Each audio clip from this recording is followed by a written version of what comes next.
There are people who live quietly, yet burn with an invisible fire. A longing not for fame, but remembrance. They move through life collecting moments like fragile glass, terrified that one day they'll shatter into nothing. That no one will remember the sound of their laughter, the softness of their presence, or the warmth they once gave. To be forgotten feels, to them, like dying twice, once in body and again in memory. So they write, create, perform, love, and overextend. Anything to leave a trace. But underneath this striving lies a deeper truth. The ache to be remembered is not vanity. It is the mind's quiet rebellion against the inevitability of disappearance. A human cry saying, "Please let me matter, even when I'm gone." There are fears so subtle they rarely announce themselves. They do not scream, they do not chase, they whisper. The fear of being forgotten is one of them. It hides beneath ordinary moments. When you tell a story and no one listens, when your message is left unread, when your absence goes unnoticed. It is not the fear of death, but something gentler, lonelier. The fear of fading quietly while the world continues spinning without you. People who carry this fear often move through life like ghosts among the living. They speak softly, but hope their words will echo. They love deeply, but fear that love will dissolve once they are gone.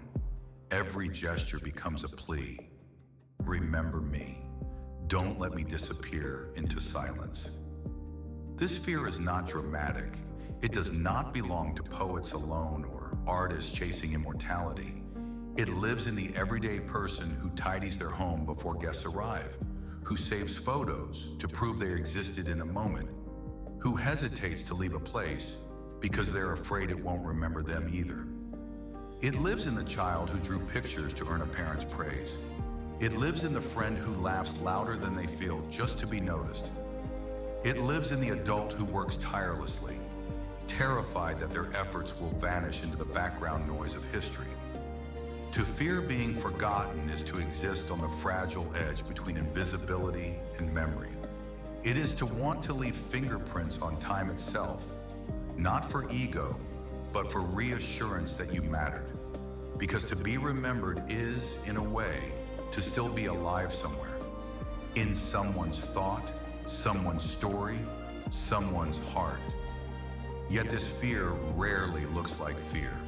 It disguises itself as ambition, perfectionism, or endless giving. The artist paints relentlessly because stillness feels like erasure. The friend always initiates plans because silence feels like proof of irrelevance. The overthinker replays conversations, wondering if their words left any trace at all. And perhaps the most haunting truth of all, the people who fear being forgotten are often the ones who remember everyone. They remember birthdays others forget, words others dismissed, gestures others overlooked. Their minds are museums of small details, the scent of someone's cologne, the tone of a last goodbye, the texture of a childhood afternoon. They carry these memories carefully, hoping that someone, somewhere, carries theirs in return. But there is a quiet sorrow in realizing how little control we have over remembrance. Time is a thief, gentle but thorough. It erases faces from photographs, softens the sharpness of voices, and dulls the vividness of once burning feelings. And no matter how much we fight it, we cannot force ourselves to be eternal in the minds of others. Still, the fear persists. It shapes behavior like wind-carved stone. Some chase recognition, others retreat into melancholy. Some record every detail of their life, while others vanish intentionally. A test to see if anyone will notice. Both are acts of longing, both born from the same wound, the fear of becoming nothing in someone else's world. Yet beneath this fear lies something profoundly human, the desire for continuity. To be remembered is to belong to a story larger than one's own. It is to know that your existence rippled, that your presence changed something, however small, And perhaps that is the quiet tragedy of this fear. It is not selfish. It is love, turned inward and desperate to survive time. Those who fear being forgotten do not crave applause. They crave witness, not fame, but acknowledgement, not immortality, but connection that outlasts the moment. And so they walk through life trying to write themselves into others, through kindness, through art, through the simple act of being fully present. They do not realize that the more they try to be remembered, the more they already are. Because remembrance is not about legacy, but about impact. Their existence leaves invisible fingerprints on the hearts they touched, on the rooms they filled, on the silence that follows their absence. And that is where the fear begins, in recognizing how easily love can fade and how deeply we long for it not to. Every fear has an origin story. The fear of being forgotten does not appear out of nowhere. It is planted quietly, early, and deep. Most of the time, it begins in childhood, not through cruelty, but through absence. A child does not need to be hurt to feel unseen. Sometimes they just need to be overlooked. When a parent is too tired, too busy, or too preoccupied to look into their eyes, a subtle wound opens. The child learns that attention must be earned, that love is not a given, but a performance. And so begins the lifelong dance of remembrance. Each act, each achievement, each kindness becomes a small offering to the world. Please see me. Please keep me here. In households where emotions are swallowed or dismissed, this fear grows even faster. A quiet child learns that speaking too loudly disturbs the peace. A sensitive child learns that tears make them too much. A bright child learns that mistakes make them invisible. Over time, they internalize a single lesson. Presence must be justified. If they are not useful, impressive, or entertaining, they disappear. And so, they try to become unforgettable. Not because they crave attention, but because invisibility once felt like abandonment. Memory to them becomes love's mirror. When someone remembers their birthday, they feel valued. When someone forgets, they feel erased. Their worth becomes measured not by who they are, but by how deeply others recall them. And yet, the world is full of forgetful hearts. Not everyone forgets out of malice. Sometimes people simply move on. But to the one who fears being forgotten, every act of forgetting feels personal, a confirmation that they were never truly seen to begin with. This is how the wound matures, through repetition. Each time someone forgets to reply, each time their effort goes unnoticed, the old memory whispers again. You don't matter enough to stay in their mind. That whisper becomes a voice, and that voice becomes a truth. By adulthood, it has already become part of their identity. I am the one who fades. But what they often fail to see is that this identity was never their choice. It was a defense, the mind's attempt to prepare for loss before it happens. If you expect to be forgotten, you cannot be disappointed when you are. Psychologists call this conditional visibility, the belief that one's existence must be validated through external recognition. It's why some people become chronic givers. They pour themselves into others, hoping to be remembered through gratitude. It's why some chase status or perfection, not to dominate, but to prove permanence. And it's why others withdraw completely, testing whether anyone will come looking for them. But all of these patterns trace back to the same childhood equation. Visibility equals love. Forgetting equals death. It sounds dramatic, yet in the emotional logic of a child, it is entirely real. When the people meant to remember you don't, the world feels unstable, as if you could vanish without consequence. Many adults who fear being forgotten become the most reliable ones. They never miss a birthday, never fail to check in, never let go of old friends. They remember every detail, every promise, every date. Because in remembering others, they are trying to rewrite their own past. trying to prove that remembrance is possible, that someone can hold another in their mind without letting them fade. They do not realize that their greatest fear has also become their greatest gift.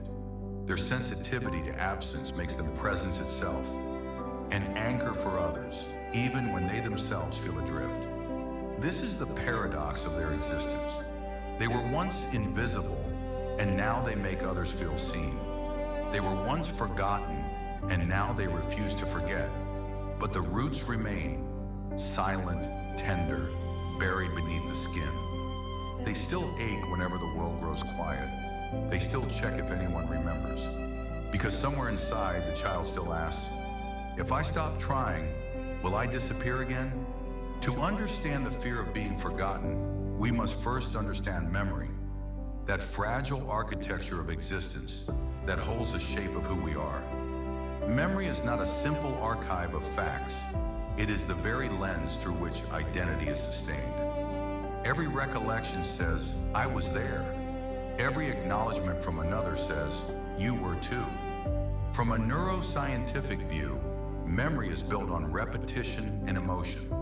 What we remember is not always what happened, but what mattered.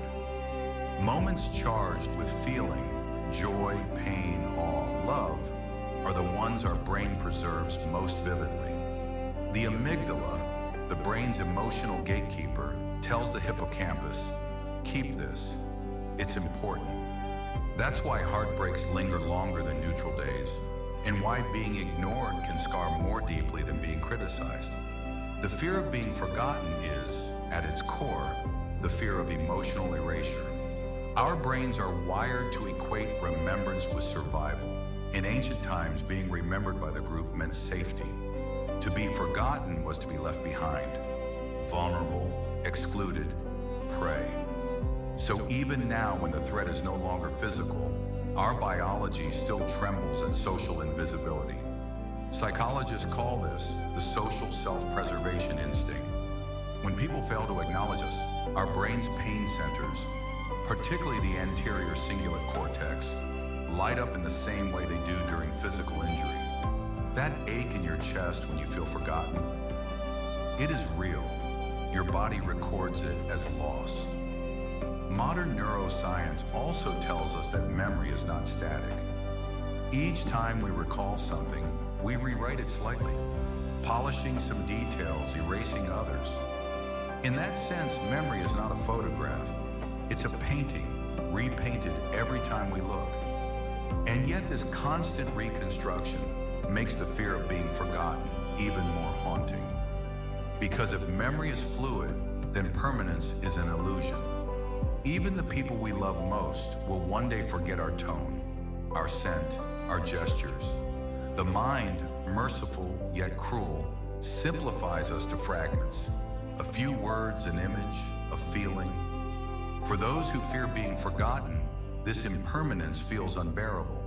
They try to fight biology, to carve themselves into others' neural pathways through intensity, through presence, through unforgettable moments. But the truth is, no one can live forever in another's brain. Memory is a guest house with revolving doors. From a psychological perspective, this fear is closely related to attachment theory. Children who grew up with inconsistent emotional care, sometimes seen, sometimes ignored, often develop anxious attachment patterns. Their nervous systems learned early that connection is unpredictable, that love might vanish without warning. As adults, this translates into hypervigilance, constant monitoring of how they are perceived, remembered, valued. They replay conversations, analyze texts, reread old messages, not out of vanity, but to confirm existence. I mattered to them. I still do. Their brains seek proof of continuity because every relationship becomes a mirror of their earliest one. The first time they were forgotten by someone who was supposed to remember. Yet there is another layer, the existential one. Neuroscientists study memory, but philosophers have long understood its terror. To forget or be forgotten is to lose coherence in the story of being. Humans do not merely want to live, we want to be known as having lived. We want witnesses to our presence, confirmation that we left a mark on the collective narrative. In the words of the philosopher John Locke, memory is that which makes identity continuous. Without it, selfhood unravels. And when others forget us, it feels as if the world itself denies our continuity. So the fear of being forgotten is not irrational. It is biological, psychological, and existential at once. It is the mind's resistance to entropy, a rebellion against the quiet truth that everything, even memory, is transient. And yet, even in this fragility lies beauty, because memory, despite its impermanence, is proof that something was. Every forgotten detail was once vivid. Every faded face once mattered. The mind forgets to survive. The heart remembers to belong. And between the two, the fear of being forgotten quietly endures. There is a strange exhaustion that lives inside those who fear being forgotten.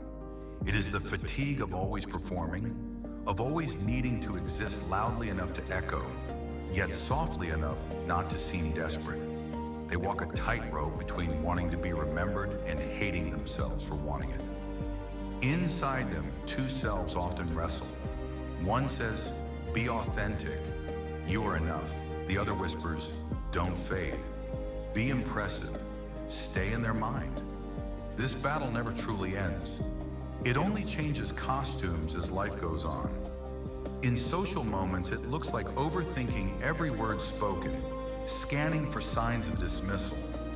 In solitude, it feels like a quiet panic, as though silence itself might erase them. There is a deep paradox here.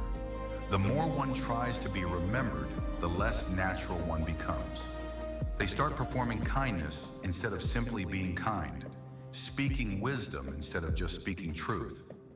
They create an image of themselves meant to endure, yet in doing so, they lose the very spontaneity that once made them memorable. This is the tragedy of the self-conscious soul. They long for genuine connection, but connection requires vulnerability. And vulnerability feels too dangerous when the cost is being forgotten. So they build personas, the reliable friend, the wise listener, the one who always remembers birthdays, roles that make them indispensable, yet also invisible as individuals. They become everyone's comfort, but no one's memory. Psychologists describe this cycle as identity compensation.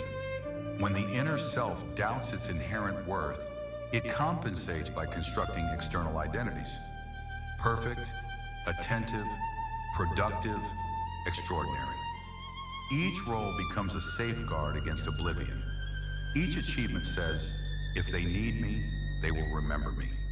But needing is not the same as seeing, and so even in recognition, the loneliness remains. They might be praised, admired, even loved, yet still feel unreal, like a reflection that exists only when someone else looks. This is the quiet despair of conditional existence.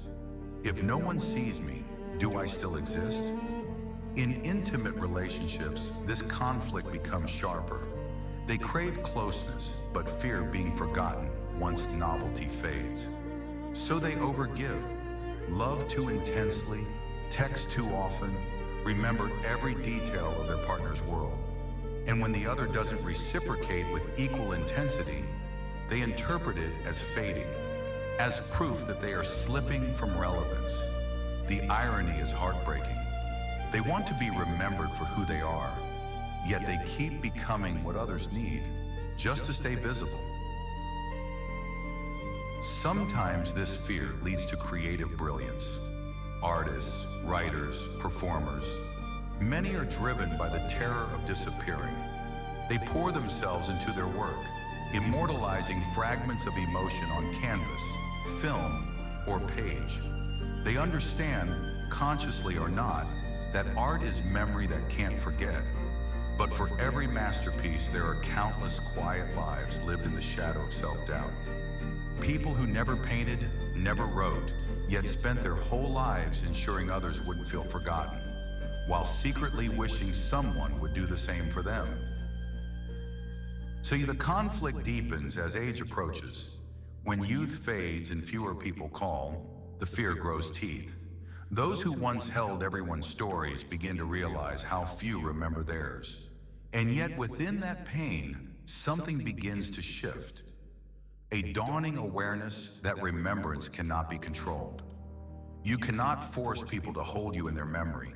You can only live in such a way that when they do remember, it feels like warmth. And that realization, that thin line between desperation and peace, marks the beginning of transformation. Because what if remembrance is not a mirror others hold for us, but a light we learn to hold for ourselves? The inner conflict does not disappear overnight, but slowly, the exhausted soul begins to ask softer questions. What if I can be forgotten by the world, yet still unforgettable to myself? What if fading from memory isn't erasure, but return, a return to simply being? It is in that question that the tide begins to turn, from clinging to being remembered, to learning the art of presence.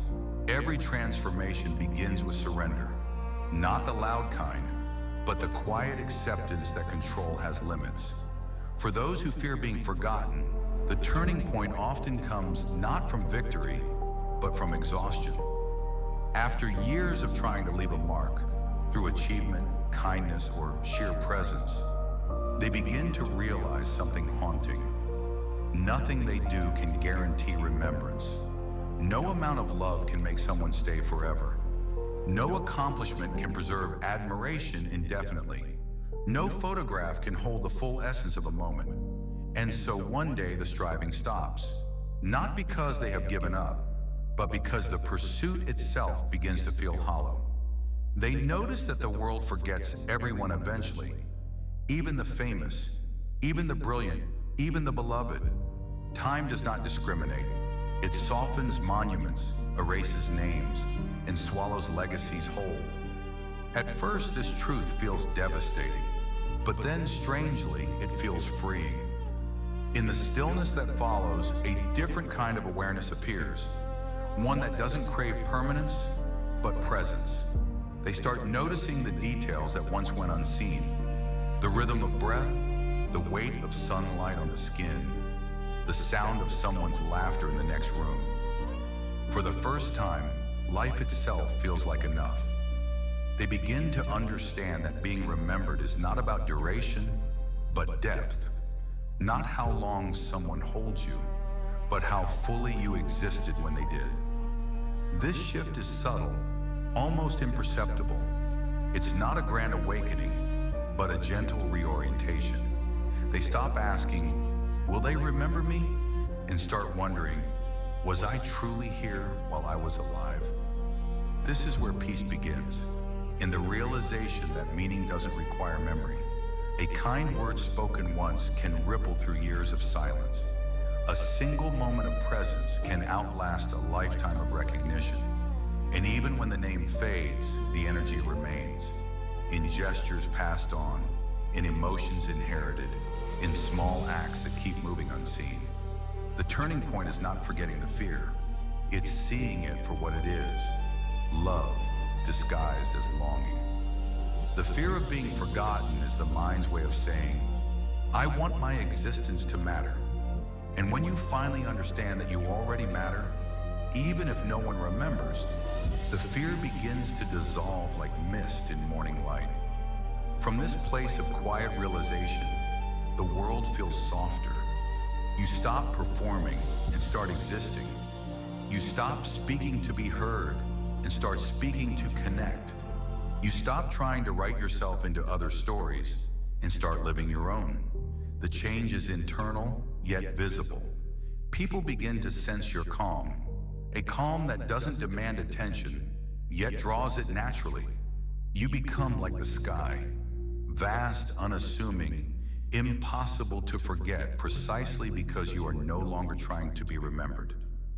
There's a simple beauty in understanding that life's meaning is not measured in remembrance, but in resonance. The echo you leave behind is not in names or monuments, but in the subtle ways your presence shaped another's perception of love, safety, or truth. A teacher once said, "You cannot choose what others remember, but you can choose what they feel when they do." That is the quiet power of a life lived without the obsession of permanence. A life rooted in sincerity, not legacy. And so the person who once feared being forgotten starts to live differently. They still create, still love, still care. But now it's not a plea for remembrance. It's an act of devotion to the present. They no longer need to leave a mark. They are the mark, in every word spoken with honesty, in every silence shared with grace, in every fleeting moment fully inhabited. This is the turning point, when the fear of vanishing becomes the art of being. Healing for those who fear being forgotten does not arrive in a single revelation. It comes slowly, like dawn through fog. There is no grand moment of triumph, no applause, no witness. Just quiet mornings where the ache feels softer and the silence no longer threatens to erase them. The gentle healing begins with acceptance, not of being forgotten, but of impermanence itself. They begin to understand that all things, even love, have seasons, and that the beauty of connection was never meant to last forever. It was meant to be felt. Every encounter, every shared laugh, every moment of tenderness, none were wasted simply because they ended. They were complete in their time. And to remember them now without clinging is to honor them fully. In this healing stage, people start to reorient their sense of value inward. Instead of asking, "Who will remember me?" they begin to ask, "What do I remember with gratitude?" Instead of seeking witnesses to their existence, they become their own witness. They start keeping small promises to themselves, cooking dinner even when no one will see, creating art without an audience, journaling thoughts without needing validation. Each act becomes a way of saying, "I exist, even in solitude."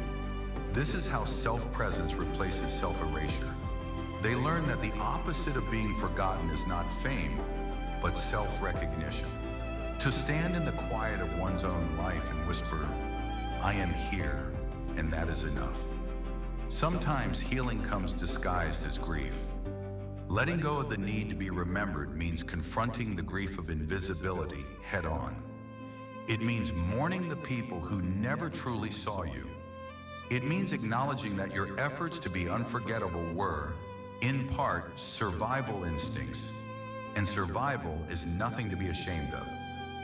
They begin to forgive themselves for overgiving, overthinking, overperforming. Each of those behaviors was a language of longing, a child's way of saying, "Please don't forget I'm here." Healing is learning to translate that language into something gentler, into self-compassion. In this phase, solitude transforms from punishment into sanctuary. They no longer fear being alone because they no longer equate aloneness with erasure. Silence becomes an ally. It no longer mocks them, it listens. The once haunting question, "Will I be remembered?" slowly fades into another. What will I remember about this life while I still have it? There is peace in that shift, because when you begin to see life as a collection of lived moments instead of a legacy to be preserved, you stop fearing its impermanence. You begin to live lightly, not to be remembered, but to be awake. Healing also involves seeing memory itself differently. They come to realize that even if others forget, nothing truly vanishes. Every action, every kindness, every word leaves an imprint, not always in minds, but in the quiet continuity of existence. The person you comforted may forget your name, but not the warmth you gave. The friend you encouraged may forget your exact words, but not the strength they found because of you. What we offer does not disappear. It transforms, disperses, lives on invisibly. This understanding becomes balm to the soul. And so they begin to live with a different rhythm, slower, kinder, more rooted. They find contentment in fleeting beauty, a sunset that no one photographs, a conversation no one records, a kindness no one acknowledges. Because the healing truth is this: the fear of being forgotten loses its power when life itself becomes enough. When presence replaces legacy. When being alive right now is the only remembrance that matters. They no longer live to be remembered. They live to remember the miracle of being here at all. In the end, everything quiets. The noise of striving, the weight of expectation, the hunger to be seen, all of it settles into something still and luminous. This is the final truth of those who once feared being forgotten. Nothing you give to the world ever truly disappears. It only changes form. A smile you shared 10 years ago may still live in someone's kindness today. A word of comfort whispered to a friend may still echo in the way they speak to others. Even your silences, the moments when you said nothing but listened, may have planted seeds that bloomed in unseen gardens. What remains is not your name, not your image, but the emotional residue of your existence, the invisible architecture of all the love you've given. Memory is not a vault, it is a current. It carries pieces of us forward through other lives. Someone you will never meet may be shaped by your actions because you touch the person who touched them. And though no one will trace the chain back to you, you are still there, folded quietly into the lineage of kindness. This realization softens the heart. It changes how we measure legacy. It is no longer about being remembered in the minds of others, but living in the unseen continuity of good. You begin to understand that forgetting is not the enemy. Forgetting is simply the world making space for new stories. It is not erasure, but renewal. Just as autumn must let its leaves fall, so too must we let go of being remembered. Only then can new lives, new memories, new voices grow. In this awareness, the person who once clung to remembrance learns to breathe differently. They become lighter, freer, not because they stopped caring, but because they started trusting. Trusting that what is true about them will remain, even if no one recalls their name. They start living as if every moment matters for itself, not for its endurance. The small gestures, eye contact, gratitude, stillness become sacred. Time becomes less an enemy, more a companion. They begin to see how everything they've ever been has already contributed to the invisible harmony of the world. Every thought, every kindness, every act of courage continues outward like concentric ripples on water, quiet, infinite, and unstoppable. When they look back now, the old fear feels almost tender. They can see the younger self, the one who fought so hard to be remembered, and they no longer judge them. They simply whisper, "You wanted to be loved. That was never wrong." And in that forgiveness, they finally rest. Because the truth is, we are all temporary. Every person you know will one day become a story, and every story will eventually dissolve into silence. But somewhere in that silence, something of us endures. Not in memory, but in resonance. The echo that remains is not who we were, but what we caused in others. A feeling, a shift, a trace of gentleness that alters how they move through the world. And that is more permanent than any monument. So if you are one of those who fears being forgotten, breathe. You are already unforgettable in the ways that matter most. Your presence has altered realities you'll never see. You have been part of countless unseen miracles.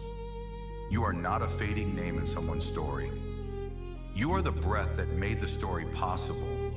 And when you are gone, life will carry you forward, through the warmth in someone's laughter, through the peace in someone's silence, through the courage in someone's choice to stay. Nothing is truly lost. We do not vanish. We transform into echoes that keep the world alive.